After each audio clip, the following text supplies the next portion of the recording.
She still had the serving tray in her hand when she shoved the most dangerous man in Chicago's Fiancée against the wall, in the middle of a full dining room.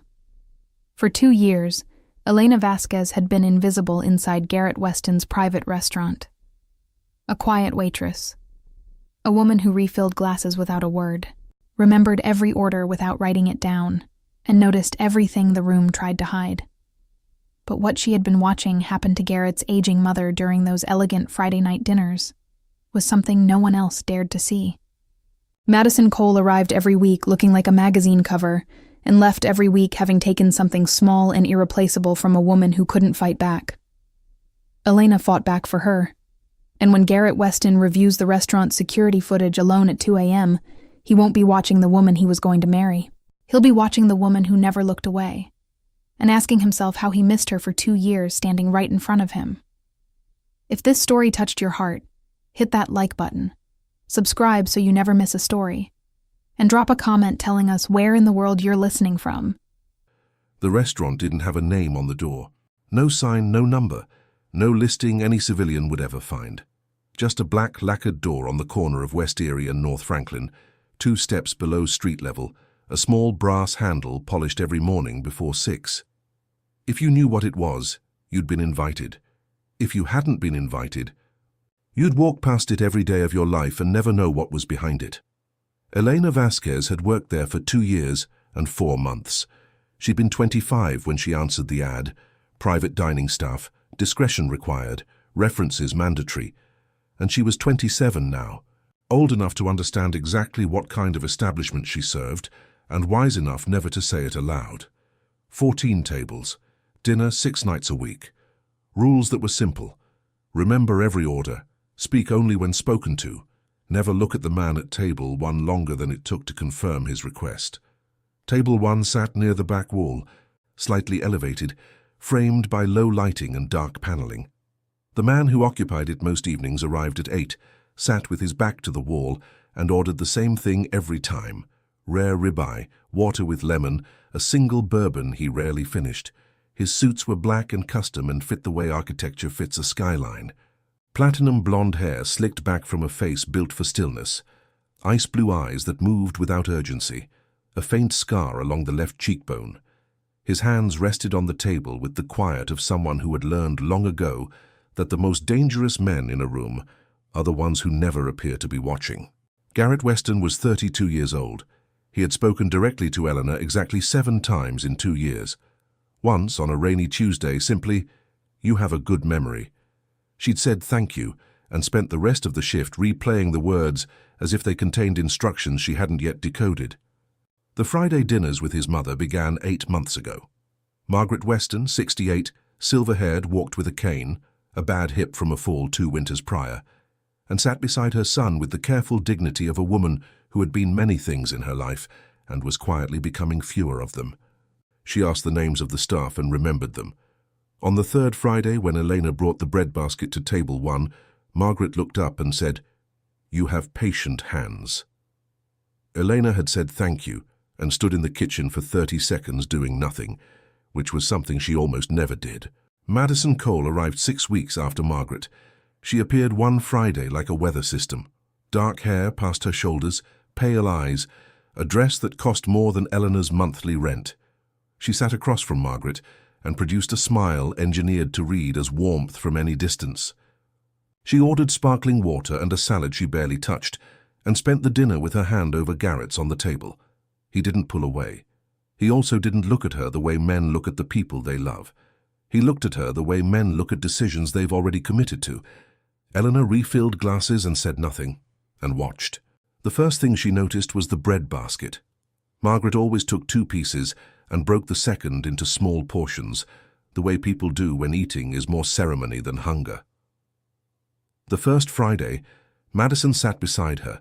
Margaret reached for the basket, and Madison's hand moved in a small gesture, almost imperceptible, repositioning it a few inches across the table, just beyond comfortable reach for a woman with a trembling hand.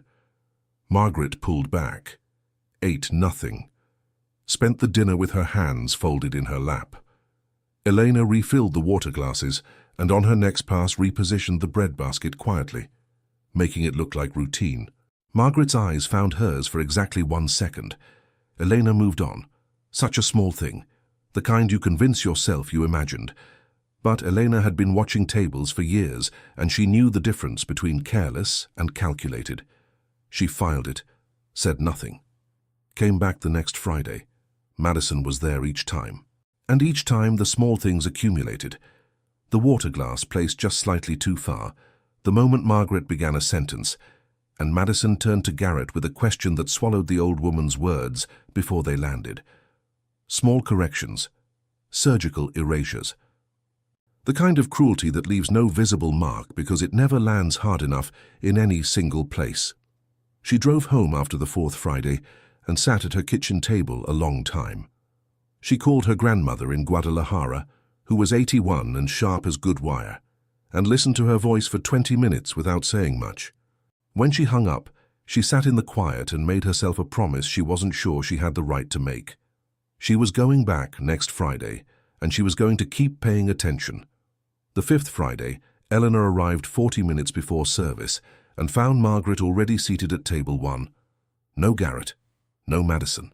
Just the old woman and her cane, and a cup of tea Elena hadn't made.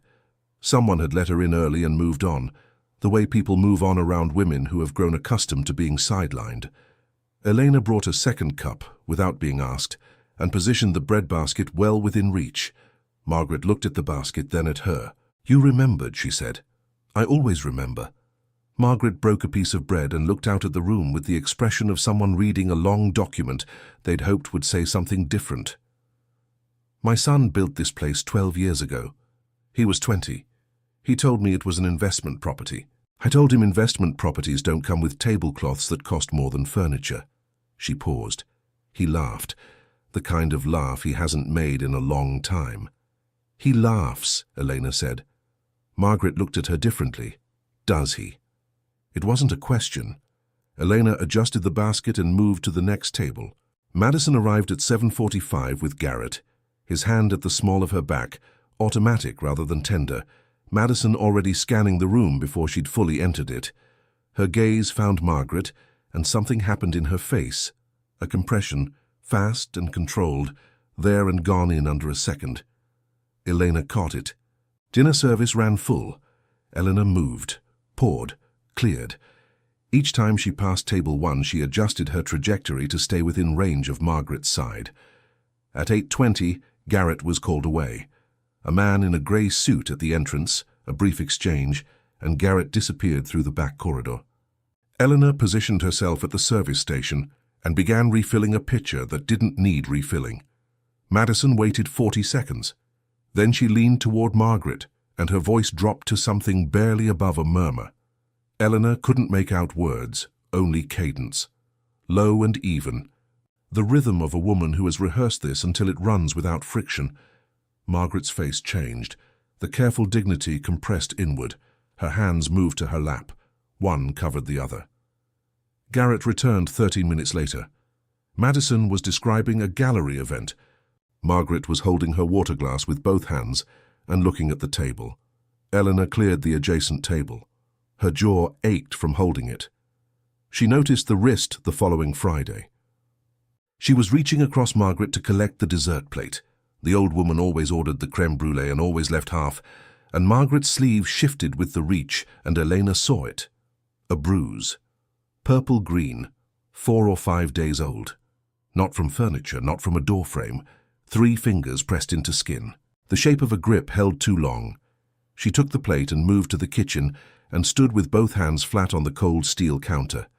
Danny, the head waiter, came in with an order slip. He looked at her and said, "You okay?" She said yes. He set the slip down and said quietly, without looking at her, "Don't. Whatever you're thinking, don't. You know whose table that is?" "I know," she said. "Then you know," he said, and walked out. The following Tuesday, the restaurant was closed for a private event. Elena found Margaret in the small lounge adjacent to the entrance, sitting alone, her cane beside the chair. A book face down in her lap that she wasn't reading. She was looking at her own hands, the bruised wrist covered by a long sleeve. Elena brought tea and said, "The crème brûlée isn't on the event menu, but I can speak to Chef Reyes. There's no need to trouble him. It's no trouble. A pause. Margaret looked at Elena's hands on the tea service. Where are you from, Guadalajara? I came here for school. Do you miss it? Elena set the teapot down, every Tuesday, which was exactly true. Margaret was quiet a moment. Then, my husband was from a small town in Ohio. He said the same thing about it every Tuesday of his life, and somehow that made the rest of the week bearable. She looked at her covered wrist. He's been gone 9 years, I'm sorry. Don't be. He had a good life. She paused. I don't know why I'm telling you these things. Because it's Tuesday, Elena said. Margaret looked at her. Not quite gratitude, not quite grief. Something more specific than either. I think you're right, she said. Elena went to speak with Chef Reyes. He agreed without being asked twice. She brought the crème brûlée 15 minutes later, and Margaret ate the whole portion for the first time in all the months Elena had worked there. She drove home with the windows down, despite the cold. She thought about her grandmother. She thought about Tuesday. She thought about a bruise 4 days old, and the look on a woman's face when someone asks the right question without asking anything at all. She didn't know exactly what she was going to do. She knew she was going to do something. And she knew, the way women who have been paying close attention their whole lives know things, that time was getting short. The 8th Friday changed everything. It began like the others. Garrett at 8, Madison beside him, Margaret already seated with her tea. Elena worked the room, poured, cleared. But something was different. A pressure she couldn't locate, the feeling a room carries before weather arrives. Garrett left at 8:35. Another man at the entrance, a brief exchange, and Garrett disappeared through the back corridor. Madison watched him go. Then she set her napkin on the table with a precision that had nothing to do with napkins. Elena recognized the gesture, the way you recognize a door being locked. She moved one table closer and began polishing a glass, the kind of task that keeps hands occupied without requiring eyes to drop. Madison leaned toward Margaret. Her voice dropped to something flat and controlled, the stillness of someone who has rehearsed this until friction was gone. Elena could hear them now. A facility in Evanston, Madison was saying. Very clean. Good staff. You'll have your books. Margaret, still. I don't want a facility. You don't have a choice. The paperwork is in motion. Doctor, Rourke has completed his assessment, and the preliminary filing has been submitted to the estate attorney. Once the process completes, the transfer executes automatically. What transfer? The Weston family trust. The controlling shares passed to Garrett upon your legal incapacitation. Incapacitation under Illinois estate law can be established by medical declaration. Dr. Rourke has been very thorough for the past 18 months. Elena had stopped moving. She was not breathing. Garrett would never, Margaret said. Garrett sees what I show him. I've been managing that for over a year. Made it efficient for him to believe you forget things, that you've become confused, difficult. She let the word settle. You have become difficult, haven't you? Please, Margaret said, very quiet. Please don't. Tell me you'll cooperate with Dr. Rourke's follow-up. Silence, tell me, Madison said again. Listen. The patience in her voice had nothing to do with patience. It was the stillness of someone who has learned that quiet menace cuts deeper than anything louder. Eleanor set the glass down, straightened, turned to face table 1, done with angles, done with invisible. She walked to the table and said, I'd like to take that plate. Madison looked up with efficient disregard. The plate is fine. Eleanor looked at Margaret. The careful dignity was costing the old woman something visible now. Her eyes, when they found Eleanor's, held the look, a woman recognizing something she had stopped expecting to find. Would you like the dessert menu, Mom? Yes, thank you. Madison's eyes moved between them. Margaret isn't having dessert. I'll bring the menu, Elena said. She turned. Behind her, Madison's chair moved. What she said next was delivered low, for Eleanor and Margaret only. If you bring that menu, she said, you're done in this room tonight and done in this city by Friday. I know people. You know who I'm engaged to. Do you understand what I'm telling you? Elena stopped. 1 full second. 2 years and 4 months of invisible, of perfect angles and the right way to approach a table so that a man with ice blue eyes never had to look up. And before that, Guadalajara and her grandmother, and the year she was 16 and watched something happen to a woman she loved and chose to look away because she didn't know yet what looking away costs you. She turned around. Madison was standing beside Margaret's chair, her hand on the old woman's shoulder, not gently. Elena could see the angle of the grip. Margaret's face had gone very still. Elena crossed the floor in 4 steps.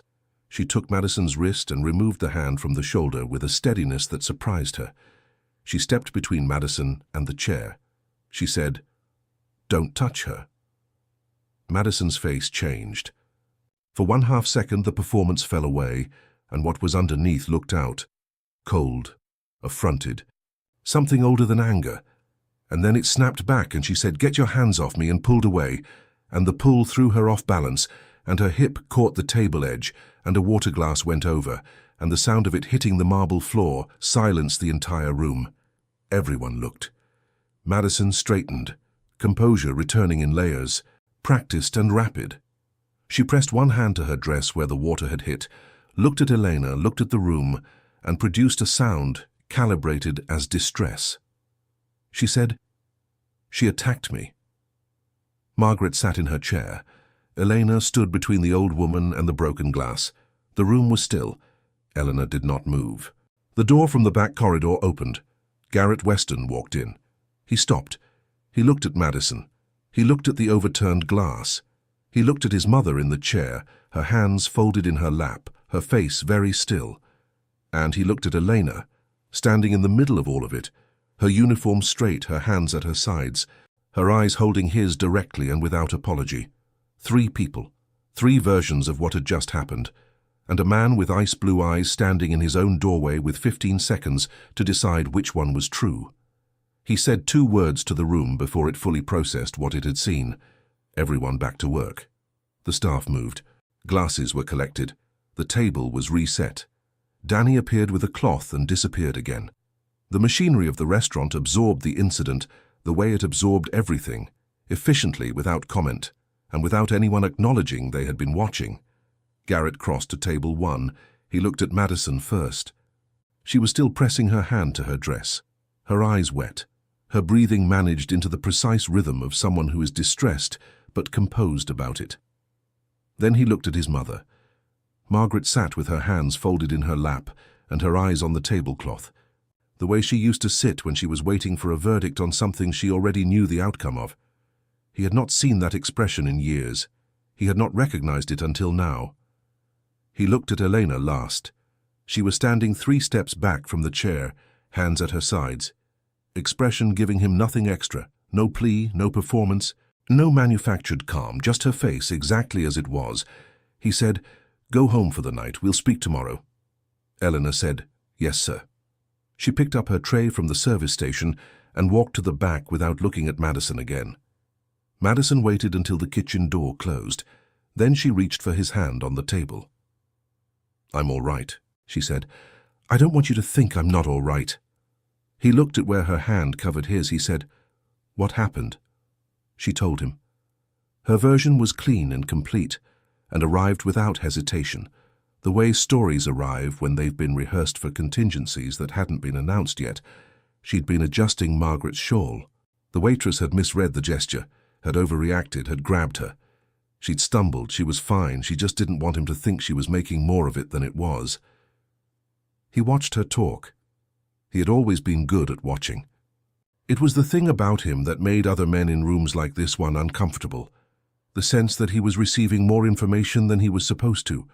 The sense that the space between what a person said and what a person meant was visible to him the way architecture is visible to someone who understands load-bearing structures. What he noticed now was the speed, the smoothness, the absence of a single moment of uncertainty. People who have been genuinely startled carry it in their body for longer than 40 seconds. They reconstruct events in fragments. They contradict themselves and correct the contradictions. Madison's account had no fragments, no corrections. It had the clean, frictionless quality of something that had been written before it happened. He said, "I'll speak to the staff in the morning." She nodded. She said she thought that was wise. She said she didn't want to make trouble for anyone. He looked at his mother. Margaret was still looking at the tablecloth. He said, "Are you all right?" She said, "Yes, fine." Neither of them believed the word. He offered his arm and walked her to the car that was waiting and helped her inside and closed the door and stood on the sidewalk for a moment in the November air. Then he went back in and sat at table 1 alone. Danny brought the bourbon without being asked and left without speaking.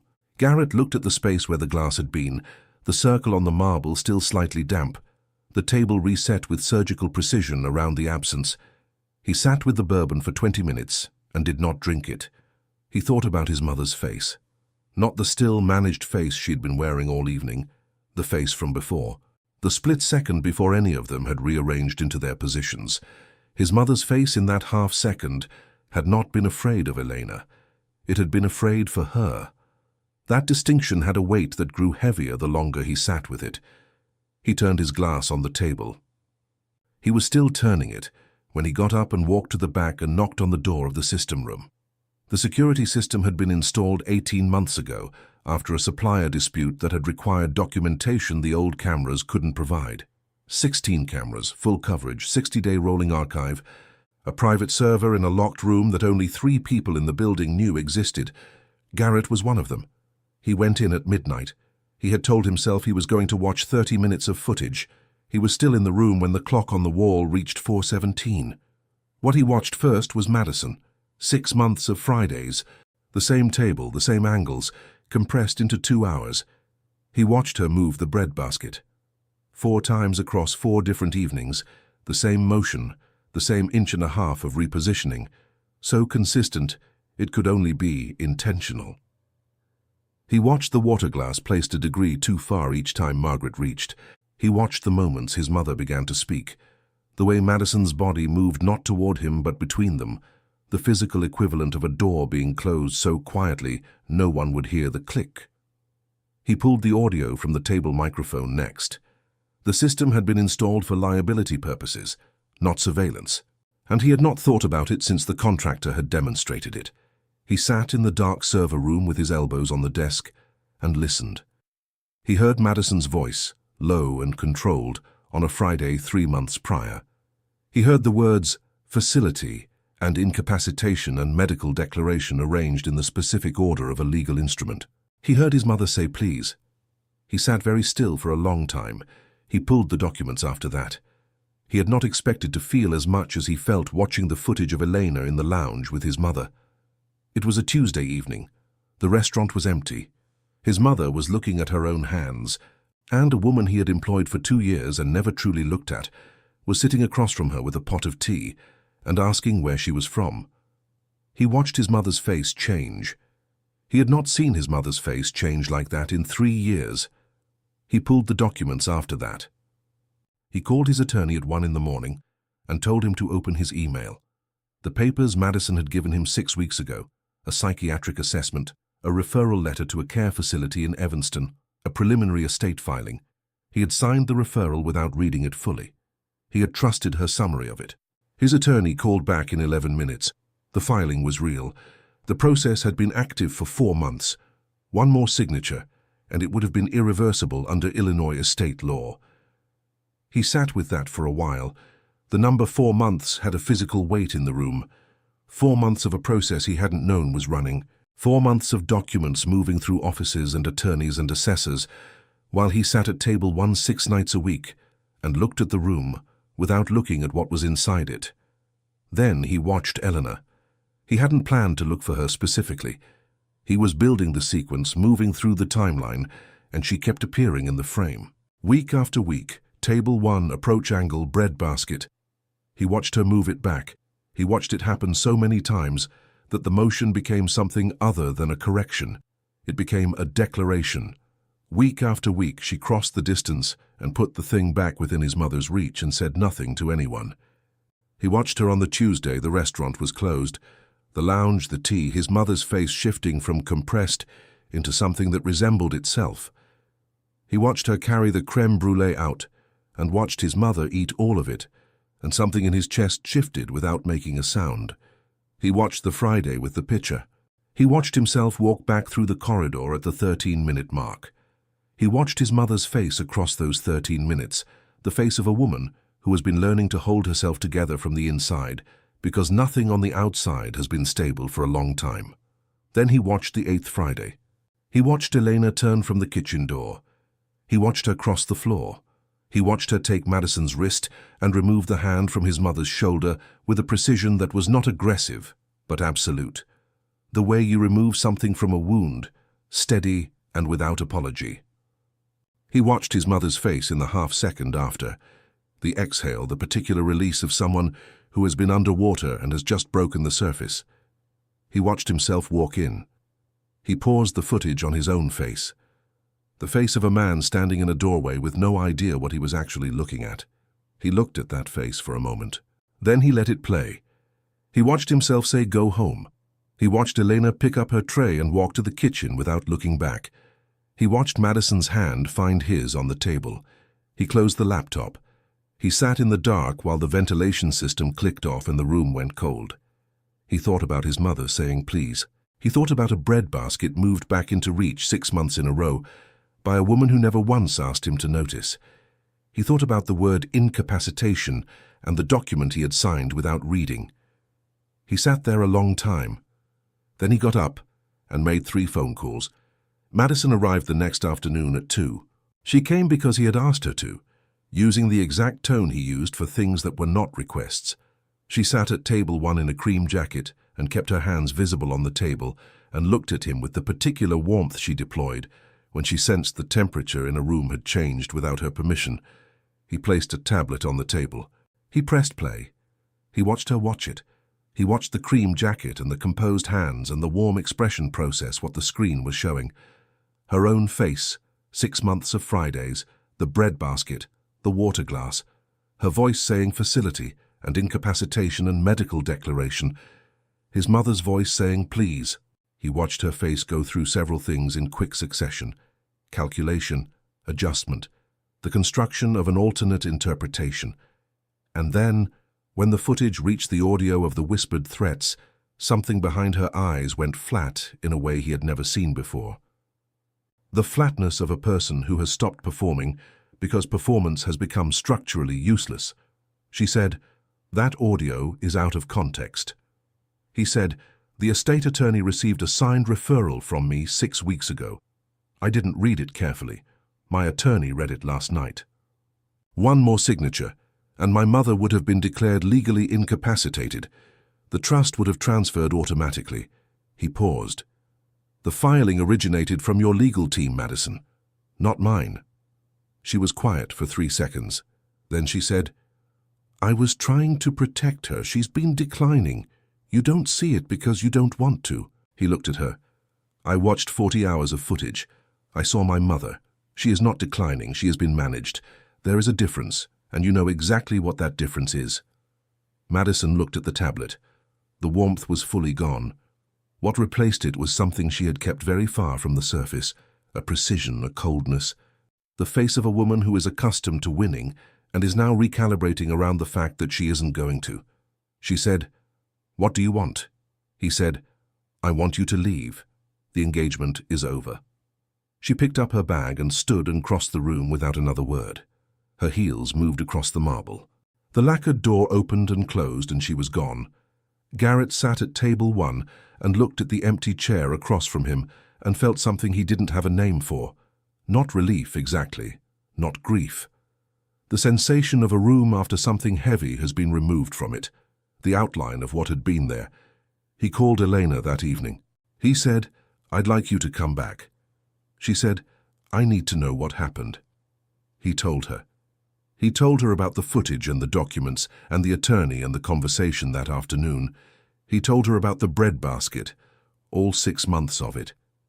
He was quiet after that. She was quiet too.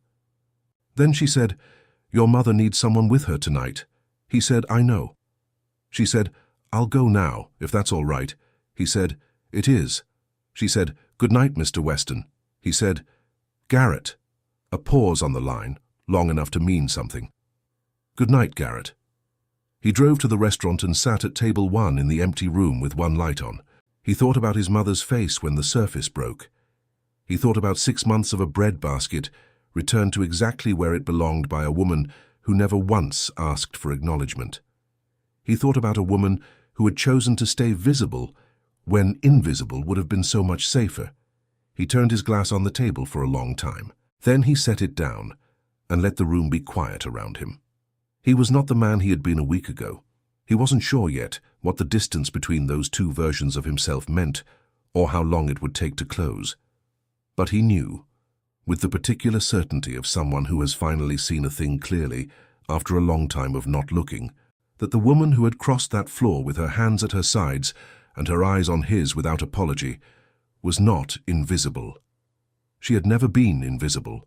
She had simply been waiting for him to look at the right thing. He looked now, and the room, quiet and empty and rearranged by the weight of what had finally been removed from it, felt for the first time in a long time like somewhere he might want to stay. The end.